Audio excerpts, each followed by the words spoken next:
Hello students, कैसे हैं आप सब। आशा करती हूँ आप अच्छे होंगे और अच्छे से अपनी पढ़ाई कर रहे होंगे। मैं मोनिका रावत आपका स्वागत करती हूँ आईसीटी वर्चुअल क्लासरूम देहरादून में। बच्चों, आज हम क्लास 11 का जो आपका सब्जेक्ट है फिजिक्स, उसका chapter motion in a plane को कंटिन्यू करें। बच्चों, अभी तक हमने यहाँ पे ये जाना था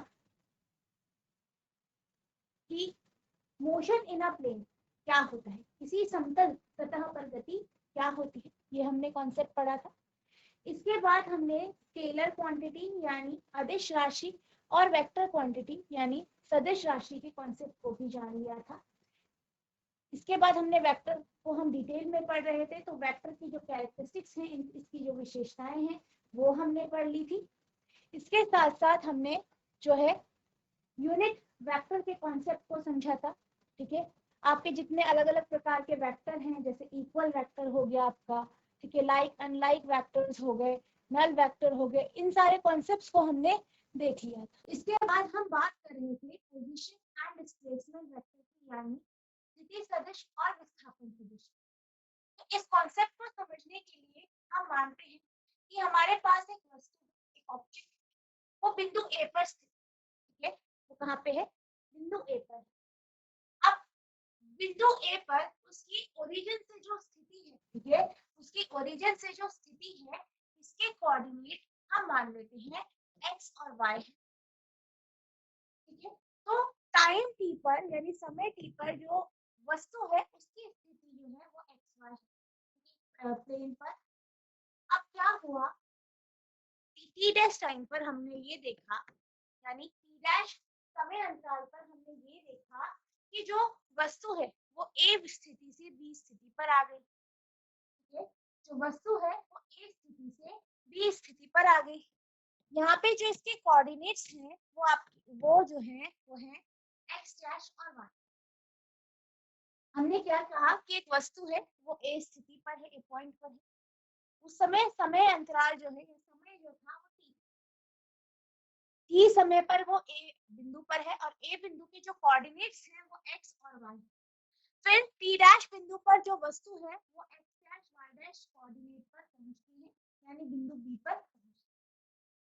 अब अगर हम बात करें बिंदु ए की स्थिति ओरिजिन, जो बिंदु ए की स्थिति है ओरिजिन से, या वो लाइन, हमने यहाँ पे लाइन ज्वाइन की है ओरिजिन से ए बिंदु तक का जो लाइन है, ये जो डिस्टेंस दिखा रहा है, इसको हम बोलते हैं पोजीशन वेक्टर।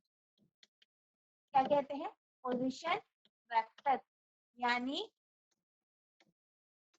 स्थिति सदिश। इसी तरीके से जो वस्तु है वो टी डैश टाइम पर बी बिंदु पर, बी बिंदु के कोऑर्डिनेट क्या है? X dash y dash. और बी की स्थिति अगर हम ए से मेजर करें, तो ये जो हमारे पास ये लाइन आती है ओ बी, ये क्या है? या आप कह सकते हैं वेक्टर ओ बी, ये क्या है? आपका पोजीशन वेक्टर। क्या है? पोजीशन वेक्टर, यानी स्थिति सदिश।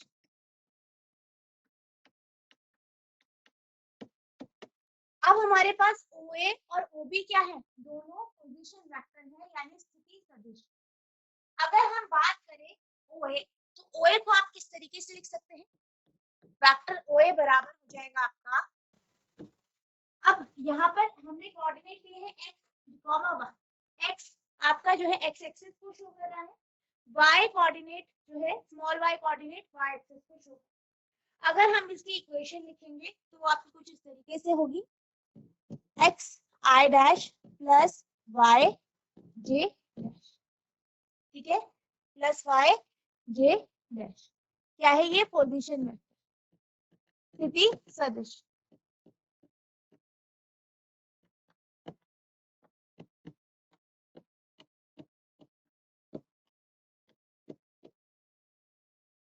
इसी तरीके से अगर हम बात करें OB की, तो OB क्या है? वेक्टर है। कौन सा वेक्टर है? Position vector. तो इसकी इक्वेशन क्या होगी? ये आप लिखेंगे OB बराबर x dash i cap plus y dash j cap.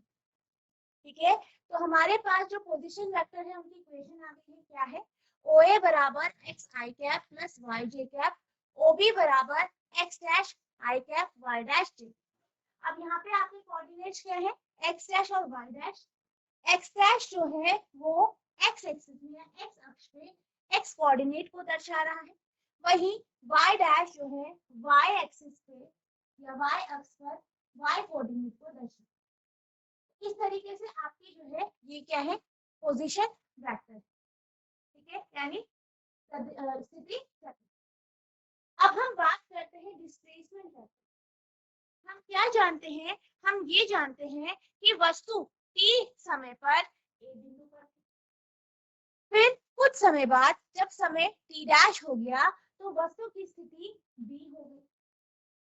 a के कोऑर्डिनेट्स है x, y, b के कोऑर्डिनेट्स है x डैश y।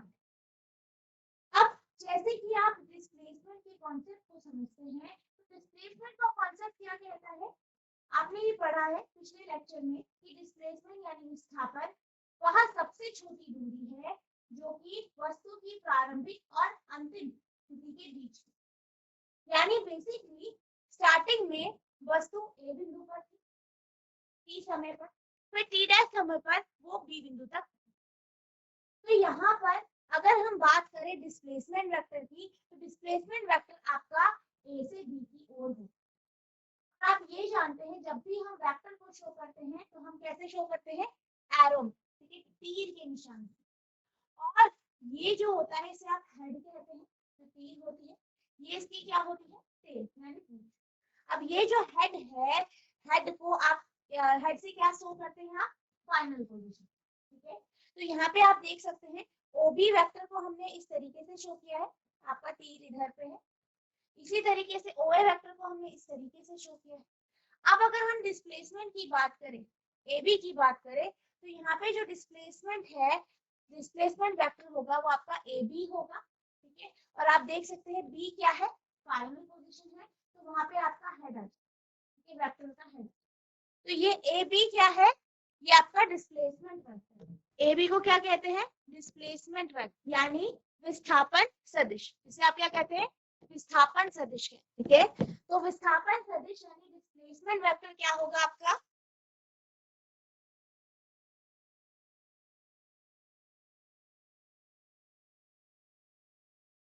ठीक है, विस्थापन सदिश है आपका AB। अब हम बात करते हैं इसकी इक्वेशन क्या हो, A के कोऑर्डिनेट्स है x, y, B के कोऑर्डिनेट्स है x डैश y। तो इसकी जो इक्वेशन होगी वो होगी आपकी फाइनल पोजीशन यानी अंतिम स्थिति माइनस प्रारंभिक, ठीक है, यानी x डैश माइनस x, ठीक है। तो x कोऑर्डिनेट क्या होगा, x डैश माइनस x आई कैप प्लस y कोऑर्डिनेट कैसा होगा, अंतिम स्थिति y डैश माइनस y, ठीक है, plus y dash minus y जी, ठीक है। तो ये इसकी जो आपका डिस्प्लेसमेंट वेक्टर है ये। तो A B क्या है आपका डिस्प्लेसमेंट वेक्टर यानी विस्थापन सदिश।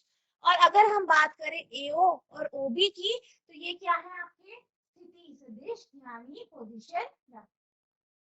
तो इस तरीके से हम किसी प्लेन पर जो है पोजीशन वेक्टर यानी स्थिति सदिश और डिस्प्लेसमेंट वेक्टर यानी विस्थापन सदिश को शो करते हैं, ठीक है। इस तरीके से ये आपका हो।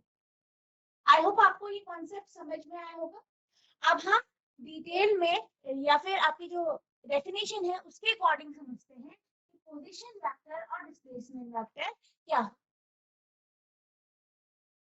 अब हम बात करते हैं पोजीशन वेक्टर की। A position vector is defined as a vector that symbolizes either the position or location of any given point with respect to arbitrary reference point like origin. अगर हम बात करें स्थिति सदिश की, तो स्थिति सदिश यानी पोजीशन वेक्टर क्या है, बेसिकली पोजीशन वेक्टर किसी भी वस्तु, कोई भी चीज है, कोई भी वस्तु है, उसकी स्थिति को दर्शाता है, किसके रेफरेंस से, किसी के रेफरेंस का, ठीक है। जैसे कि हमने अभी क्या देखा, हमारे पास यहाँ पे कोऑर्डिनेट एक्सिस, ठीक है, हमने A बिंदु को दर्शाया कि ये A बिंदु, ठीक जब हम बात करते हैं पोजीशन वेक्टर की, तो पोजीशन वेक्टर का अर्थ क्या है? पोजीशन वेक्टर का अर्थ है कि ये जो ए स्थिति है वो किसी चीज के रेफरेंस, कोई एक रेफरेंस पॉइंट होगा उसके सापेक्ष, ठीक है, एक सापेक्ष बिंदु होगा उसके सापेक्ष, उसके रेफरेंस में इस बिंदु की स्थिति क्या है, यही आपकी पोजीशन वेक्टर। बेसिकली जब हम रेफरेंस की बात कर रहे हैं, रेफरेंस पॉइंट की बात कर रहे हैं, तो वो आपका कुछ भी हो सकता है, ओरिजिन भी हो सकता है, क्योंकि यहाँ पे आप देख सकते हैं हमने as a reference point origin को लिया, तो जो ओरिजिन है वहां से हमने जो ए बिंदु की स्थिति ली है, इसको हम क्या कहते हैं? Position vector. इसी तरीके से अगर हम बी स्थिति की बात करें कि वस्तु बी स्थिति पे था, बी बिंदु पे था, तो हम क्या कह रहे थे कि बी बिंदु की जो स्थिति है किसके सापेक्ष? ओरिजिन के सापेक्ष। तो तभी हमने यहाँ पे क्या लिखा आपका? पोजीशन वेक्टर यानी स्थिति सदिश। तो स्थिति सदिश क्या होता है? स्थिति सदिश कोई भी पोजीशन है उसको हम बताते हैं किसी एक रेफरेंस पॉइंट के सापेक्ष, ठीक है, जिसे आप क्या कहते हैं? ओरिजिन। जैसे आपका कोई ओरिजिन हो सकता है या कोई भी, ठीक है, कोई भी रेफरेंस पॉइंट आपका हो सकता है। The direction of the position vector is always point from the origin to the vector towards a given point. अब अगर हम बात करें पोजीशन वेक्टर की या स्थिति सदिश की, तो स्थिति सदिश बेसिकली क्या है? स्थिति सदिश को जब भी आप दर्शाते हैं तो हमेशा हमेशा ये ओरिजिन से जो स्थिति है या जो पॉइंट है जिसे आप दर्शा रहे हैं उसकी ओर ही दर्शाए, यानी जो भी आपका रेफरेंस पॉइंट है वहां से पोजीशन, ठीक है। जैसे हमने यहाँ पे बात की थी, तो हमने जो वेक्टर यहाँ पे शो किया, ठीक है, पोजीशन वेक्टर शो किया, आप देख सकते हैं कि जो वेक्टर है उसकी जो टेल है वो ओरिजिन के पास है। वहीं अगर हम उसके हेड की बात करें यानी एरो की बात करें, तो हमने क्या कहा था? एरो किधर पे होता है? जहाँ पे वस्तु की स्थिति। तो हमेशा जब भी हम पोजीशन वेक्टर को लेते हैं या पोजीशन वेक्टर को कंसीडर करते हैं, तो उसका जो टेल होता है वो आपका ओरिजिन से होता है, यानी आप ओरिजिन से जो स्थिति है उसको या रेफरेंस से स्थिति को, ठीक है। एक स्थिति वेक्टर को एक वेक्टर के रूप में परिभाषित किया जाता है जो मूल जैसे किसी भी मनमाने संदर्भ बिंदु के संबंध में किसी दिए गए बिंदु की स्थिति या स्थान का प्रतीक। स्थिति सदिश की दिशा हमेशा उस वेक्टर की उत्पत्ति से किसी दिए गए बिंदु की ओर इंगित करती। अब हम बात करते हैं डिस्प्लेसमेंट वेक्टर के बारे में। तो डिस्प्लेसमेंट वेक्टर क्या होता है? पोजीशन वेक्टर में जो चेंजेस आते हैं, जैसे हमने यहाँ पे बात की थी कि जो वस्तु है पहले वो ए बिंदु पे है, फिर कुछ समय बाद वो कहाँ चला गया? बी बिंदु। तो यहाँ पे क्या हो रहा है? स्थिति में परिवर्तन। जैसे हमने डिस्प्लेसमेंट जब कॉन्सेप्ट पढ़ रहे थे, विस्थापन का जब कॉन्सेप्ट हम पिछले जो है चैप्टर में पढ़ रहे थे, तो हमने क्या देखा था? चेंज इन पोजीशन यानी स्थिति में परिवर्तन, या जो आपकी दो स्थिति है उनके बीच की सबसे छोटी जो दूरी है उसको हमने डिस्प्लेसमेंट कहा था। तो बिल्कुल वही कॉन्सेप्ट यहाँ पे लगता है, जो भी आपकी स्थिति में परिवर्तन आ रहा है उसी को हम डिस्प्लेसमेंट कहते हैं, ठीक है। यानी स्थिति सदिश में परिवर्तन को हम विस्थापन सदिश कहते हैं, ठीक है। The change in the position vector of an object is known as displacement vector. किसी वस्तु की स्थिति सदिश में परिवर्तन को विस्थापन सदिश कहा जाता। आई होप आपको पोजीशन वेक्टर और डिस्प्लेसमेंट वेक्टर क्या होता है समझ में आ गया होगा। हमने ये स्टार्टिंग में जब हम वेक्टर के कॉन्सेप्ट को पढ़ रहे थे तो हमने कॉन्सेप्ट समझा था कि जब भी आप वेक्टर को शो करते हो तो एरो से शो। यहाँ तक कि हमने ये भी कहा था कि आप हमेशा वेक्टर को जब भी जो है डिस्क्राइब करते हैं तो एक बोल्ड लेटर से करते हैं, ठीक है, जैसे कैपिटल ए, और उसके ऊपर क्या होता है? एरो, ठीक है। अब यहाँ पे हम बात करते हैं कि जब हम वेक्टर को किसी रियल नंबर से, जो आपके रियल नंबर्स होते हैं जैसे 1 2 3 4 -1 -2 आपने मैथ्स में पढ़े नंबर्स, तो उन नंबर्स से अगर हम क्या करते हैं? वेक्टर्स को मल्टीप्लाई करते हैं, जो आपके सदिश हैं उनको उनका गुणन करते हैं, तो हमारे पास क्या? बेसिकली अगर हम मान लें कि हमारे पास कोई एक नंबर है, ठीक है, कोई भी एक वेक्टर है मान लीजिए, ठीक है, एक वेक्टर है, मान लीजिए वेक्टर ए, कि हमारे पास एक वेक्टर है, एक सदिश है ए। अब हम क्या करते हैं, इसे रियल नंबर से मल्टीप्लाई करना चाहते हैं। तो नॉर्मली जब हम बात करते हैं रियल नंबर की, तो यहाँ पे हम दो तरीके के नंबर्स को, एक नंबर आपका पॉजिटिव नंबर होता है, दूसरा आपका नेगेटिव नंबर होता है। तो जो आपके पॉजिटिव नंबर्स होते हैं, ठीक है, जैसे कि हो गया आपका 1 हो गया, 2 हो गया, 3 हो गए, 4 हो गए, इस तरीके। और नेगेटिव नंबर कैसे होते हैं आपके, -1, -2, -3, -4, जिन्हें आप क्या कहते हैं, इंटीजर भी कहते हैं। अब अगर हम क्या करते हैं, अगर हम ये जो वेक्टर ए है इसको किसी रियल नंबर से मल्टीप्लाई करते हैं तो हमारे पास क्या आता है, ये हम समझें। मान लीजिए हमारे पास कोई सदिश है, कोई वेक्टर है, मान लीजिए हमारे पास वेक्टर ए। अब इस वेक्टर ए को हम मल्टीप्लाई करते हैं 3 से, ठीक है, वेक्टर ए को किससे मल्टीप्लाई कर रहे हैं, 3 से। तो जब हम वेक्टर ए को 3 से मल्टीप्लाई करें, आपको से ध्यान पूर्वक सुनना है, ए क्या है, वेक्टर है, 3 क्या है, वास्तविक संख्या यानी रियल नंबर्स है, जो आपके रियल नंबर्स होते हैं वो है 3, ठीक है। अब अगर हम ए को 3 से मल्टीप्लाई करते हैं तो हमारे पास आएगा 3, ठीक है। ए क्या है, एक वेक्टर है, ठीक है, जिसका कुछ मैग्नीट्यूड है और डायरेक्शन है, दिशा भी। अब हमने इसे क्या किया, रियल नंबर से मल्टीप्लाई कर दिया। रियल नंबर से मल्टीप्लाई करने के बाद हमारे पास जो वैल्यू आई वो आई 3a।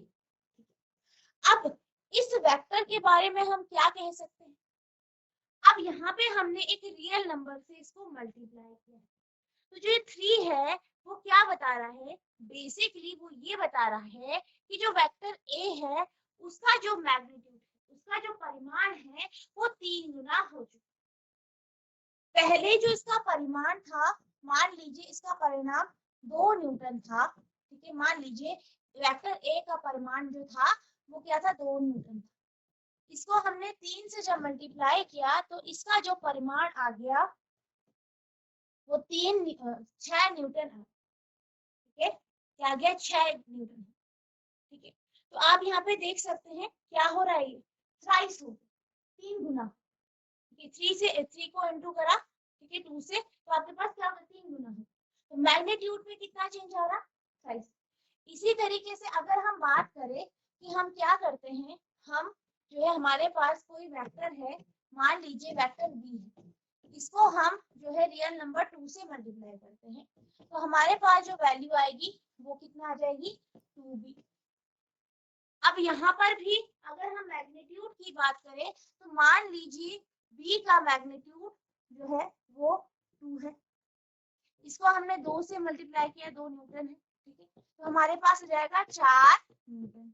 तो आप देख सकते हैं क्या हुआ है, जो नंबर है उसको जो हमने मल्टीप्लाई किया है उतना गुना मैग्नीट्यूड हो, तो यहाँ पे 2 गुना मैग्नीट्यूड हो, ट्वाइस हो, यहाँ पे थ्राइस हो।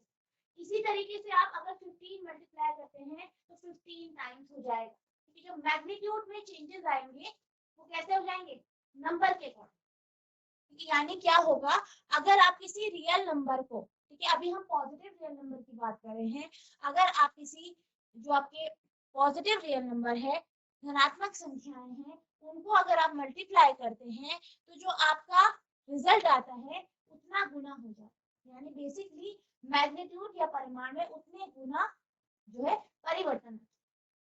अब अगर हम दिशा की बात करें तो दिशा क्या है, दोनों कैसे हैं, आपके जो नॉर्मल ए है या बी है, ठीक है, तो ये जो वेक्टर्स है इनकी दिशा भी वही है जो 3a 3b की है या 2b की है। तो यानी क्या हो रहा है, डायरेक्शन यानी दिशा में कोई परिवर्तन नहीं, सिर्फ चेंज किसमें आ रहा है, मैग्नीट्यूड में, मैग्नीट्यूड उतना गुना हो गया। अब अगर हम मान लीजिए 3 या 2 की जगह लैम्डा ले लें तो हमारे पास n ले लें, तो हमारे पास जो वेक्टर आएगा वो आएगा n इंटू ए, मान ये तो ये हो जाएगा आपका एन ए।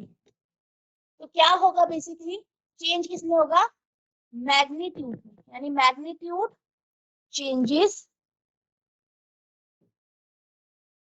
यानी परिमाण में परिवर्तन होगा, परिवर्तन कितना हुआ, आपका जो मैग्नीट्यूड है हो गया है वो n गुना हो गया है ना, आपकी संख्याएं होंगी धनात्मक संख्या। अगर हम दिशा की बात करें यानी डायरेक्शन की बात करें तो डायरेक्शन में कोई भी चेंजेस नहीं आएंगे। कब नहीं आएंगे, जब आप किसी पॉजिटिव वैल्यू धनात्मक संख्या से मल्टीप्लाई। अब हम बात करते हैं, मान लीजिए हम क्या करते हैं, इसे किसी नेगेटिव नंबर से मल्टीप्लाई। हमने यहाँ पे +3 लिया, +2 लिया। मान लीजिए अगर हम a को -3 नंबर से मल्टीप्लाई करें तो हमारे पास जो रिजल्टेंट आएगा वो आएगा -3a। इसी तरीके से अगर हम b वेक्टर को -2 से मल्टीप्लाई कर दे तो हमारे पास जो वैल्यू आएगी वो आएगी -2। ठीक है, तो इसका अर्थ क्या होगा, अब हमने क्या किया, अब हम बात कर रहे हैं ऋणात्मक संख्या या नेगेटिव नंबर। संख्याएं कैसी है, नेगेटिव है, नंबर्स कैसे हैं, नेगेटिव है। हमने किससे मल्टीप्लाई किया है, वेक्टर से मल्टीप्लाई। हमारा रिजल्टेंट किस में आएगा, नेगेटिव में। अब इस केस में क्या होगा, जो परिमाण है, ठीक है ध्यान से सुनिए, जो परिमाण है यानी जो मैग्नीट्यूड है उसमें उतने गुना का जो है चेंज आ जाता है। जैसे कि -3 से मल्टीप्लाई किया गया है वेक्टर a, तो हमारे पास -3a आया, यानी जो परिमाण है उसमें 3 गुना का चेंज आया, 3 गुना हो गया है। इसी तरीके से अगर हम वेक्टर b को -2 से मल्टीप्लाई करते हैं तो हमारे पास जो रिजल्ट आता है वो -2 भी आता है। यहाँ पर भी परिमाण में बदलाव आ रहे हैं, कितना आ रहा है, -2, यानी 2 गुना परिमाण में बदलाव। अब हम दिशा की बात करें, अगर हम a की बात करें तो a कैसा है, a की दिशा कैसी है, पॉजिटिव, या आपकी कैसी होगी, आप इसमें कोई भी साइन नहीं है, पॉजिटिव। b भी आपका कैसा है, +b, यानी कोई आपका जो दिशा है वो कैसी है, पॉजिटिव।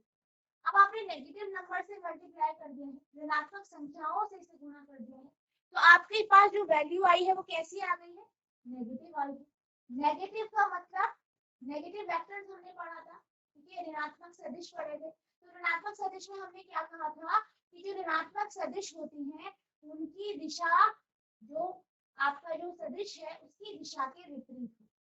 यानी हमने क्या कहा था, अगर हम मान लें कि हमारे पास एक वेक्टर a है और एक -a है, तो ये जो वेक्टर्स हैं इनकी जो दिशाएं होंगी वो विपरीत। अब यहाँ पे हमने क्या किया, ऋणात्मक संख्याओं से वेक्टर को मल्टीप्लाई कर दिया। ऋणात्मक संख्याओं से मल्टीप्लाई किया है तो हमारा रिजल्ट भी ऋणात्मक नेगेटिव आएगा, यानी जो हमारे पास रिजल्टेंट वेक्टर आएगा उसकी जो दिशा होगी वो ओरिजिनल वेक्टर, यानी जैसे वेक्टर a है, वेक्टर b है, इनके दिशा के विपरीत होगी, यानी ऑपोजिट। या नॉर्मल लैंग्वेज में बोले तो ये a और b जो वेक्टर है, जैसे a वेक्टर है, a का जो रिजल्टेंट आया है -3a आया, ठीक है, तो ये क्या करेगा, ये a वेक्टर के साथ सदिश a के साथ 180 डिग्री का एंगल, क्योंकि विपरीत हो जाए, ठीक है। जैसे यहाँ पे मैंने कहा एक यहाँ पे होगा, दूसरा यहाँ पे, इस तरीके से जाएगा। ये आपका a हो गया, मान लीजिए ये आपका a है,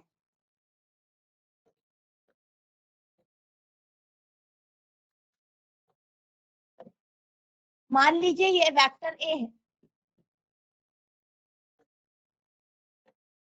और ये क्या है आपका -3a वेक्टर है, ठीक है। तो इस तरीके से दिशा विपरीत हो जाएगी, a की दिशा इधर है तो -3a की इधर हो जाएगी। परिमाण में भी बदलाव आ रहे हैं और दिशा में भी बदलाव। दिशा कहाँ हो रही है, ऑपोजिट, यानी विपरीत दिशा। तो एक इनके बीच में आपका 180 डिग्री का एंगल बनता है, जैसे कि हमने जब हम पढ़ रहे थे तब हमने डिस्कस। तो यहाँ पे जब भी आप जो है, एक आपके पास ये कंडीशन आ गई जब आपके पास पॉजिटिव नंबर होंगे। अगर हम नेगेटिव नंबर्स की बात करें तो नेगेटिव नंबर में मान लीजिए हमारे पास कोई भी ऋणात्मक संख्या है क्योंकि -n, इसको अगर हम किसी सदिश a से मल्टीप्लाई करते हैं तो हमारे पास जो रिजल्ट आएगा वो आएगा -n a। तो मैग्नीट्यूड यानी परिमाण में, जो परिमाण है उसमें बदलाव आएगा, कितना हो जाएगा n गुना, और दिशा भी परिवर्तन हो जाएगी, ठीक है, विपरीत दिशा।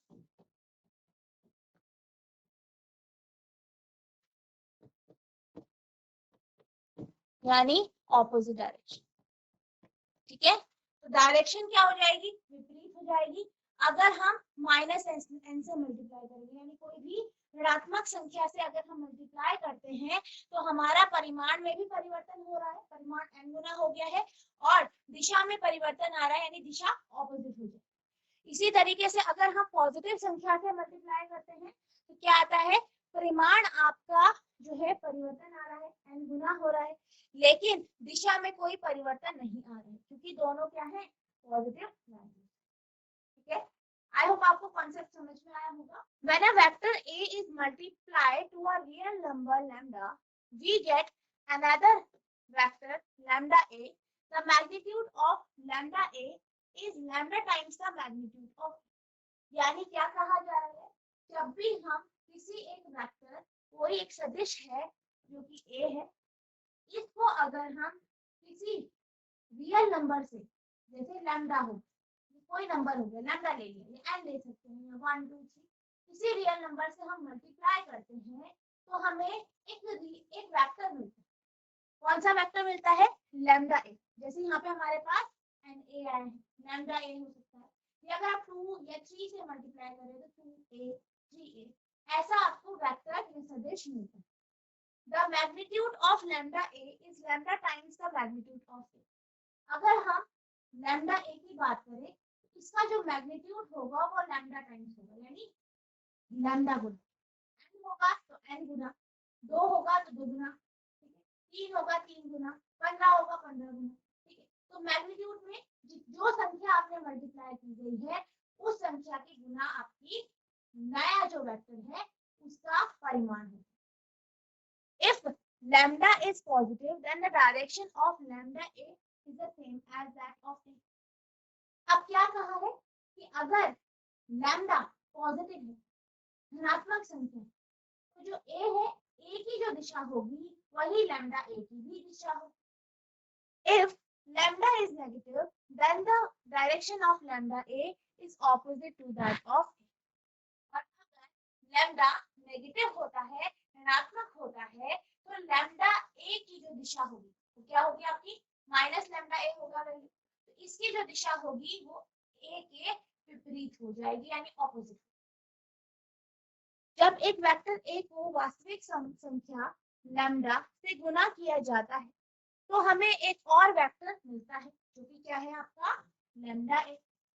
लैम्डा ए इस का परिमाण ए के परिमाण के लैम्डा गुना, यदि लैम्डा सकारात्मक, सॉरी यहाँ पे धनात्मक, यदि लैम्डा क्या हो है आपकी धनात्मक संख्या है तो क्या होगा, लैम्डा ए की दिशा ए के समान होगी, यानी जो दिशा ए की होगी वही लैम्डा ए की होगी।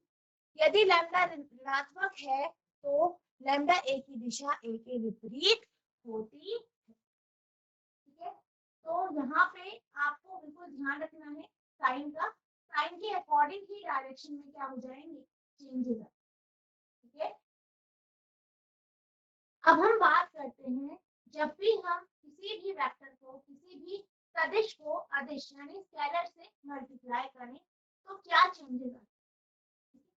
मान लीजिए हमारे पास कोई वेक्टर है, ठीक है, हमारे पास कोई वेक्टर है, वेक्टर ए, बेसिकली यहाँ पे हम फोर्स ले, ये क्या है, बल, इसकी जो वैल्यू है वो है 3 न्यूटन। अब हम इसे किसी अदिश से जो है मल्टीप्लाई कर लेते हैं। मान लीजिए हम स्पीड से मल्टीप्लाई करते हैं, ये स्पीड से मल्टीप्लाई करते हैं 2 मीटर प्रति सेकंड स्पीड से हम इसे मल्टीप्लाई, यानी हम क्या कर रहे हैं, एस क्या है आपकी, हम एस ले लेते हैं स्पीड को, ठीक है, हम क्या कर रहे हैं, स्पीड को जो है एस को ए से मल्टीप्लाई कर रहे हैं।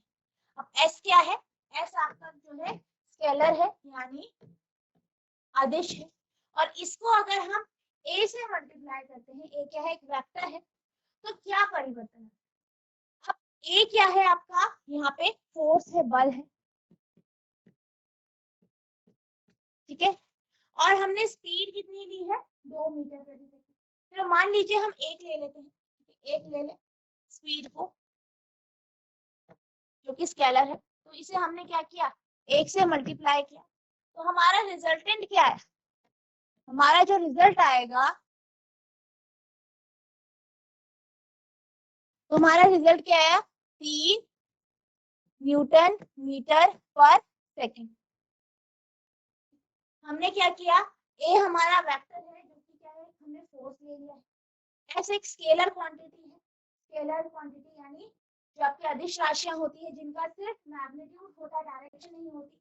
हमने यहाँ पे स्पीड ले लिया है, आपने पढ़ा है कि जो स्पीड होता है वो क्या है, आपकी अदिश राशि, ठीक है। तो हमने स्पीड से इसको फोर्स को मल्टीप्लाई किया, तो हमारे पास क्या आया, 3 न्यूटन मीटर पर सेकंड। अब यहाँ पे आप देख रहे हैं कि मैग्नीट्यूड में अगर आप 2 लेते, 3 लेते, तो मैग्नीट्यूड में परिवर्तन आता है। यहाँ पे हमने 1 ले लिया, ठीक है, अगर 2 लेंगे तो 6 हो जाएगा, मैग्नीट्यूड में परिवर्तन तो आ रहा है, ठीक है।